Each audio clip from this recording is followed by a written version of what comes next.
Olá, meus amigos e minhas amigas do programa Saber Direito. É sempre um prazer estar aqui com vocês. Nós tivemos um curso a respeito do controle de constitucionalidade pós-Código de Processo Civil de 2015 e hoje estamos no programa Saber Direito Responde para elucidar algumas dúvidas que eventualmente possam existir nos nossos telespectadores. Temos hoje a companhia dos nossos acadêmicos, a Gabriela, o Leonardo e a Ana, a quem eu agradeço, sejam muito bem-vindos. Vamos passar então às nossas perguntas. Qual é a sua indagação, Gabriela, a respeito do nosso curso? Por mais elementar que seja essa pergunta, sabemos que existem várias concepções sobre a Constituição.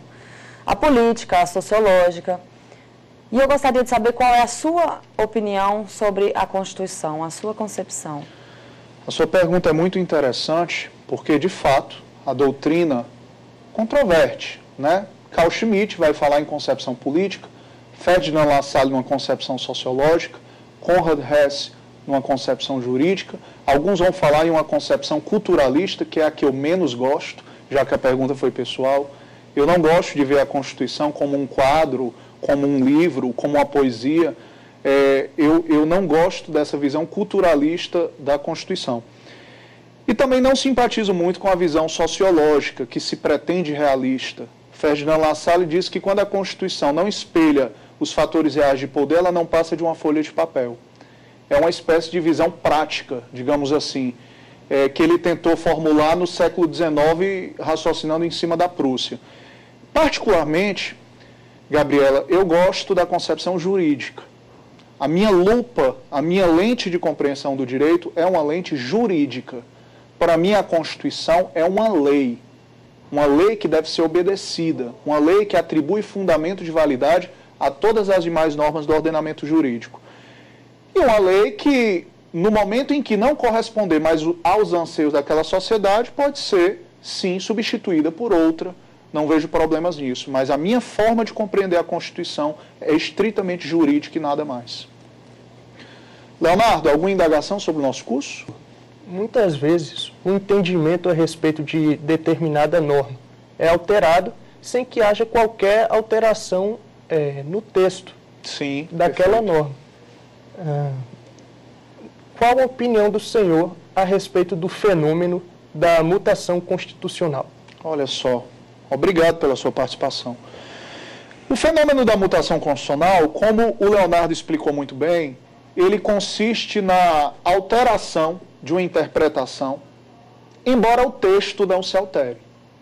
Então, o texto da lei, e quando eu falo lei, eu me refiro à Constituição, ele se conserva, mas a compreensão desse texto se altera. Isso aconteceu principalmente com a Constituição dos Estados Unidos, que é extremamente longeva.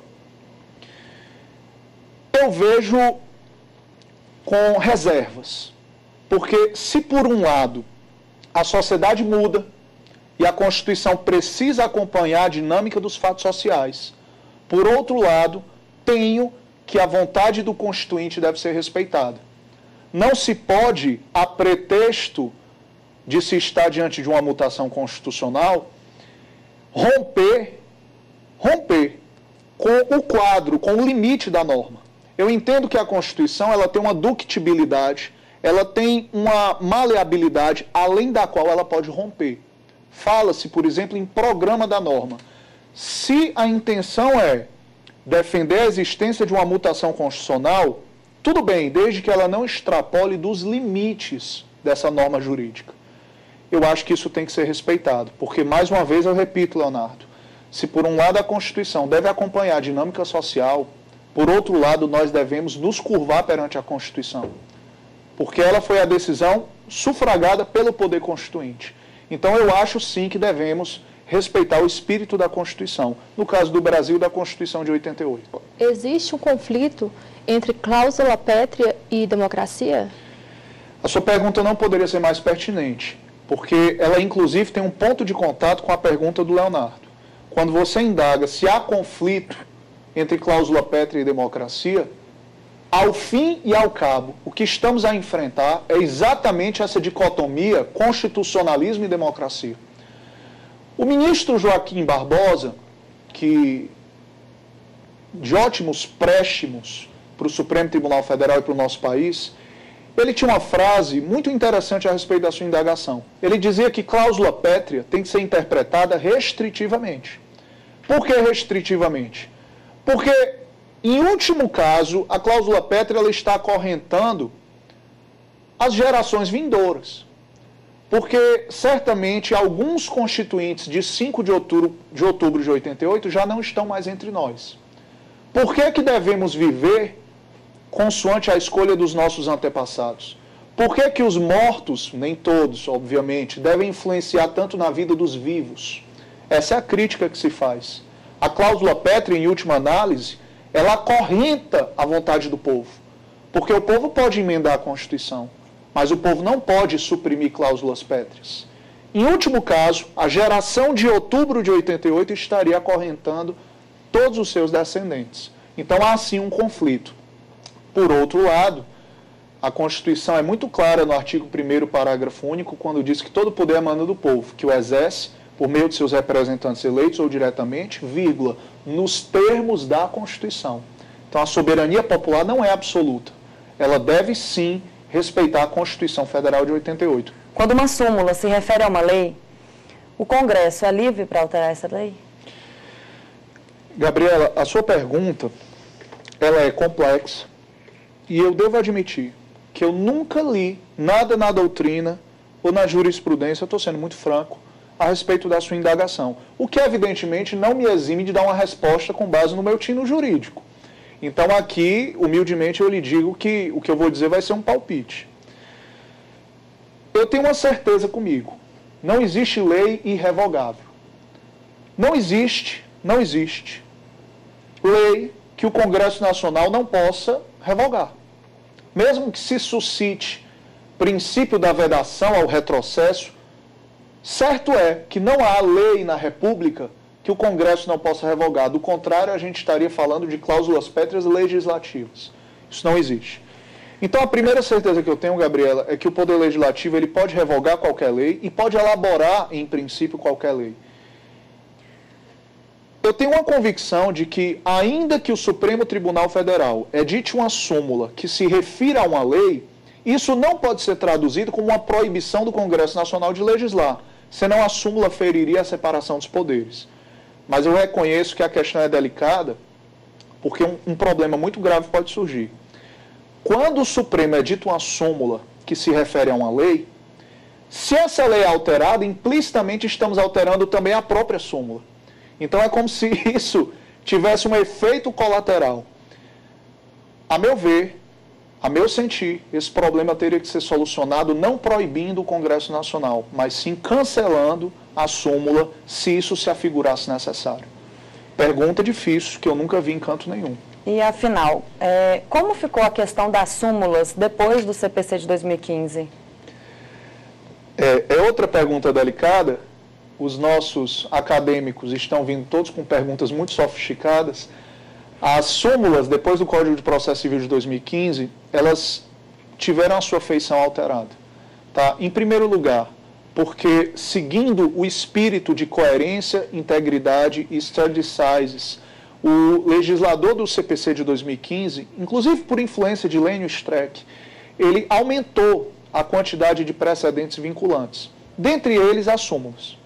A partir de agora, Gabriela, toda súmula, segundo o Código de Processo Civil de 2015, vincula, deve ser observada. Temos então o primeiro problema. O que é que acontece com as súmulas anteriores ao Código de Processo Civil de 2015? Parte da doutrina vai dizer que foram, e aí eu vou usar um neologismo, vincularizadas. Todas aquelas súmulas antigas passam a ser vinculantes ou somente aquelas posteriores ao Código de 2015? Isso ainda é muito recente. Mas, a meu sentir, todas as súmulas antigas que não eram vinculantes passaram a ser vincularizadas. Segundo problema, vai haver uma diferença entre as súmulas que já eram vinculantes e as que se tornaram. Porque as que já eram vão vincular os demais órgãos do Poder Judiciário e a administração pública. E as que se tornaram só vão vincular os demais órgãos do Judiciário. Passamos a trabalhar agora com um regime de 2 tipos de súmulas vinculantes. Certamente isso fugiu até a previsibilidade do legislador. Tá bom? Não é um tema simples, mas eu já posso deixar bem claro que não consigo mais imaginar um estímulo a que o STF, por 2/3, edite uma súmula vinculante, se agora qualquer súmula já é vinculante. No nosso próximo bloco, nós vamos responder a mais perguntas dos nossos acadêmicos. Eu espero que vocês nos aguardem até lá. Até o próximo bloco.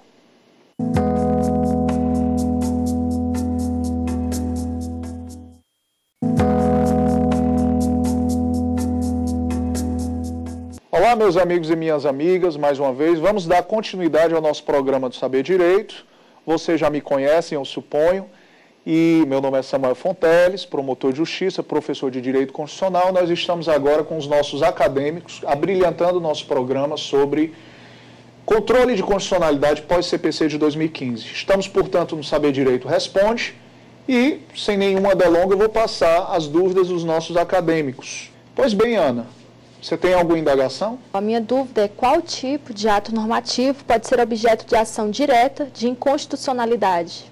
Em primeiro lugar, exige-se dos atos normativos uma contemporaneidade em relação à Constituição. Ou seja, falando numa linguagem bem simples, esse ato tem que ser posterior a 5 de outubro de 1988. Esse é o primeiro aspecto. Ato normativo, ele tem que ser posterior à Constituição de 88. Quando se fala em ato normativo, Ana, significa que ele não é lei. Porque a ação direta de inconstitucionalidade, ela pode atacar tanto lei quanto atos normativos. O que é ato normativo? Medida provisória é ato normativo.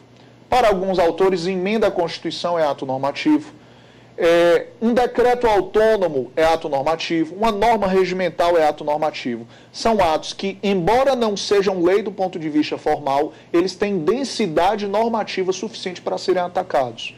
Então, somente a jurisprudência do Supremo vai indicar com precisão aquilo que é, aquilo que não é, aquilo que pode e aquilo que não pode. Mas, respeitando-se o tempo que temos aqui no programa, o que eu posso te dizer é necessária densidade normativa, é necessária contemporaneidade com a Constituição, tem que ser posterior a 5 de outubro, e é necessário também, como regra, a primariedade desse ato. Ou seja, ele tem que ter um ponto de contato direto com a Constituição. Ele não pode ser intermediado por um outro ato, senão o que se tem é uma inconstitucionalidade reflexa ou imediata, e não direta ou imediata. Grosso modo é isso. Hoje a gente ouve falar bastante sobre a abstrativização do controle difuso. Eu gostaria de saber qual é a sua opinião sobre isso. É um tema que voltou à ordem do dia, Gabriela, a abstrativização do controle difuso, principalmente depois do novo Código de Processo Civil. A emenda 45, ela deu muita força a essa abstrativização. Para quem está em casa, a abstrativização do controle difuso, que foi indagada pela Gabriela, ela é uma tendência de abstrativização.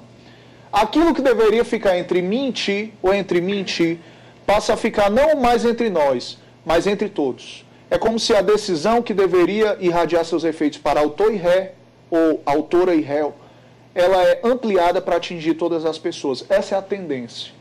Essa tendência, ela passa a existir por razões de igualdade. Por que o nosso caso vai ser decidido de um jeito e o caso do Leonardo e da Ana vai ser decidido de outro? Então há uma tendência de homogeneidade. Na verdade, é um truque para deixar um país de tradição romanística civil law mais parecida com um país de tradição de common law. Na verdade é isso.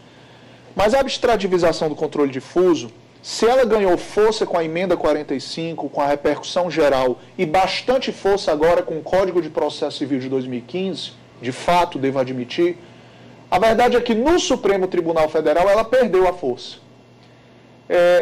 Na reclamação 4335/Acre, o Supremo Tribunal Federal flertou com essa tendência, chegou até 2 ministros, o eminente ministro Gilmar Mendes e Eros Grau, chegaram até a defender a teoria da transcendência dos motivos determinantes, de modo a conferir efeitos abstratos para o controle difuso. Mas não pegou, não. O Supremo não admitiu essa tendência, de modo que hoje ela é uma tendência mais legislativa do que jurisprudencial. Quando há uma omissão por parte dos demais poderes, do poder executivo e do poder legislativo, em editar normas, decretos que efetivem direitos não teria o Poder Judiciário, e mais especificamente a Suprema Corte, o dever moral de efetivar esses direitos quando há esta omissão por parte dos demais poderes? Que indagação interessante. Leonardo, eu não diria um dever moral, mas eu diria um dever jurídico nos casos em que a Constituição estipulou como tal. Perceba, quando o artigo 18, parágrafo 4º da Constituição assevera que municípios podem nascer, mas que isso depende de estudo de viabilidade municipal, plebiscito e de uma lei estadual no prazo estipulado por uma lei complementar federal, essa lei complementar federal nunca foi feita. E nunca foi feita de propósito, eu tenho certeza disso, com todo respeito aos congressistas. Não fizeram para que novos municípios não possam nascer. Configura-se, nesse caso, uma inconstitucionalidade por omissão. Em tese, quando temos uma inconstitucionalidade por omissão, o judiciário deve atuar. Agora, se a ausência de elaboração de lei foi fruto de uma decisão do Poder Legislativo, eu entendo que o judiciário não deve se intrometer, não. E aqui, eu vou lembrar para quem está em casa o seguinte: legislar não é só elaborar uma lei, não. Legislar, como diz o professor Trindade, também é manter a lei em vigor. Legislar não é só elaborar uma lei, também é manter em vigor as leis que existem. Não decidir também é uma decisão, por mais paradoxal que essa frase possa parecer. Então, às vezes, quando o Congresso não decide sobre algo, ele já decidiu. Eu costumo ter muita deferência ao Poder Legislativo, porque ele é composto por pessoas que foram sufragadas nas urnas. E, por mais que hoje saibamos que o Brasil vive uma crise de legitimidade, uma certa incredulidade nas instituições republicanas, mas eu tenho muita deferência pelo Poder Legislativo. Eu acho que nós não somos melhores do que eles. Por favor, Ana. Professor, quem pode propor uma ação direta de inconstitucionalidade? Na sua concepção, o rol previsto pela Constituição é suficiente? Veja que interessante. A pergunta da Ana me remonta a uma frase de Paulo Bonavides, lá do meu Ceará. Paulo Bonavides diz que a latitude da sindicância de inconstitucionalidade, a latitude do rol de legitimados para a sindicância de constitucionalidade permite dar uma feição democrática ou não a uma Constituição. O que é que ele quer dizer com isso? Nas Constituições passadas, só podia propor ação direta de inconstitucionalidade o Procurador-Geral da República.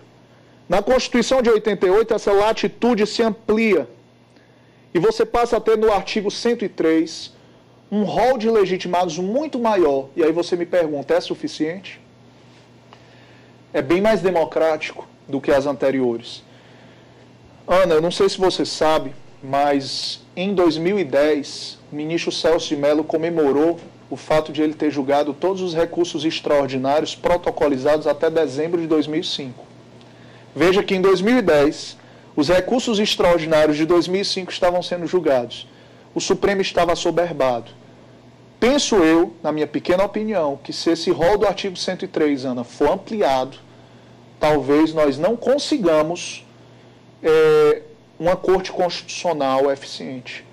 Eu acho que é de se lamentar que o cidadão não possa propor uma ação direta de inconstitucionalidade, mas nada nos impede que, fazendo uso do nosso direito de petição, procuremos, por exemplo, o Procurador-Geral da República. Você faz um pleito administrativo, um requerimento, dizendo que deseja que uma ação direta seja proposta, justifica, declina suas razões e o PGR pode, se entender que há um fundamento, como curador do ordenamento, seguir sua orientação.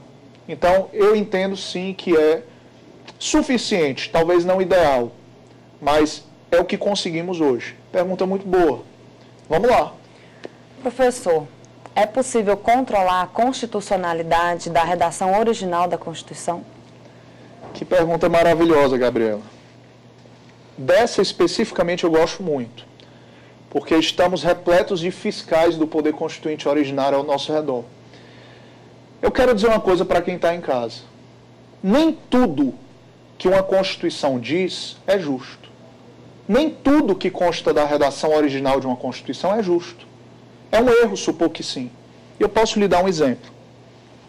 A Constituição de 88, a mesma que quer a dignidade dos presos, a mesma que quer a ressociabilização dos presos, a mesma que quer dar cidadania às pessoas, amputou dos presidiários que cumprem pena definitiva o direito de votarem e de serem votados.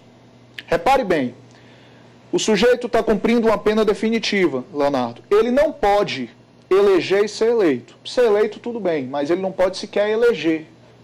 Isso não é justo. Você está amputando cidadania de quem você quer tornar novamente cidadão. Perceba que a Constituição merece até uma emenda nesse aspecto. Para autores como Robert Dahl, a Constituição de 88 sequer seria democrática. E essa questão da injustiça da norma originária é interessante. Porque eu pergunto, se a Constituição é injusta, cabe controle de constitucionalidade? Resposta, não cabe. Só nos resta duas coisas: aceitar, se for cláusula pétrea, ou emendar, se não for cláusula pétrea. Samuel, existe uma terceira opção? Existe. Rasgar e fazer outra. Portanto, a resposta para a sua pergunta é, ao contrário do que é sugerido naquela monografia de Otto Barhoff, Normas Constitucionais e Inconstitucionais, no Brasil não é possível controlar a constitucionalidade da redação virgem de 5 de outubro de 88. Muito se fala em se criar um poder originário para, de certa forma, elaborar algumas mudanças na atual Constituição Federal, de modo a garantir reformas que se dizem necessárias por parte do âmbito político. Como o senhor enxerga essa criação de um constituinte? Como seria esse constituinte? Ele teria o nome de originário? Ele se daria de outra maneira? Como isso poderia ser possível? Você me indaga, então, sobre a convocação de uma constituinte para fazer reformas, não é isso? Para fazer reformas. Perfeito. Bem, a Constituição não previu e dificilmente iria prever uma convocação de constituinte para reformas. A maneira de se reformar uma Constituição está expressa no artigo 60. A maneira de se reformar uma Constituição está no artigo 60 dessa Constituição. Portanto, não há juridicamente como se admitir esse tipo de providência ou iniciativa, a não ser que queiramos acabar com essa Constituição e fazer outra, o que é legítimo, o povo tem esse direito. Eu agradeço a presença de vocês, eu agradeço aos nossos universitários pela magnitude das perguntas que me foram endereçadas, tão difíceis quanto as de uma prova oral, e agradeço a quem está em casa. Foi um prazer participar do programa Saber Direito. Até mais, pessoal. Ficou com dúvidas? Então mande um e-mail para saberdireito@stf.jus.br. E você também pode estudar pela internet. Basta acessar o site tvjustiça.jus.br.